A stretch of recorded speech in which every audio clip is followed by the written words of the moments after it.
Okay, so we're going to answer some troubleshooting questions. And I've opened up my binder, and as you can see, I'm looking at what I added previously, which is under Block 1, under Classroom Management Systems. I had added the task cover sheet, the Classroom Management Worksheet, and the Classroom Management Observation Sheet. But I added here, by mistake, another Classroom Management Worksheet. So I have two documents that are the same, and I don't need it in this extra space. So in case I made a mistake and I want to remove this extra file here, there is a way to do that, and I'm going to show you how to delete a particular tab. So you're looking in your binder, go ahead and click on this little icon here. If you put your mouse over it, it's a binder with a red pencil next to it. It says edit this binder. So go ahead and click on that.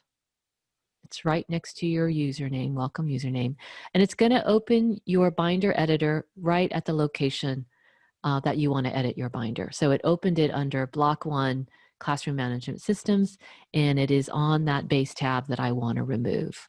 So in either case, make sure you're on that specific base tab that you want to remove. You don't want to be removing Block 1. You don't want to be removing Classroom Management. You just want to be removing one of these purple base tabs. So I'm going to be removing this extra Classroom Management Worksheet. It is already selected, and I can tell because it's got the white background and it's got the little red triangle icon that opens up this drop-down menu. And I'm going to click on that, and I'm going to say delete this base tab. So I'm going to go ahead and click on that. It's going to verify, are you sure you want to delete this base tab?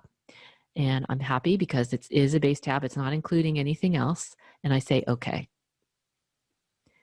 All right, so now I've just got the 3 documents. There's no repetitive documents in here, and I'm happy.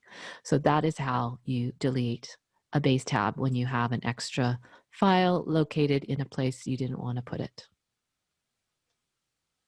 Now, if I want to see how that looks like in Play View, I'm going to move my cursor up here under View, and I'm going to go to Play.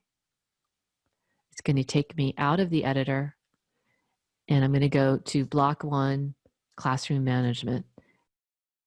And I can see that only 3 tabs, the 3 purple base tabs, are showing in the appropriate location, and I've removed that 4th extra copy.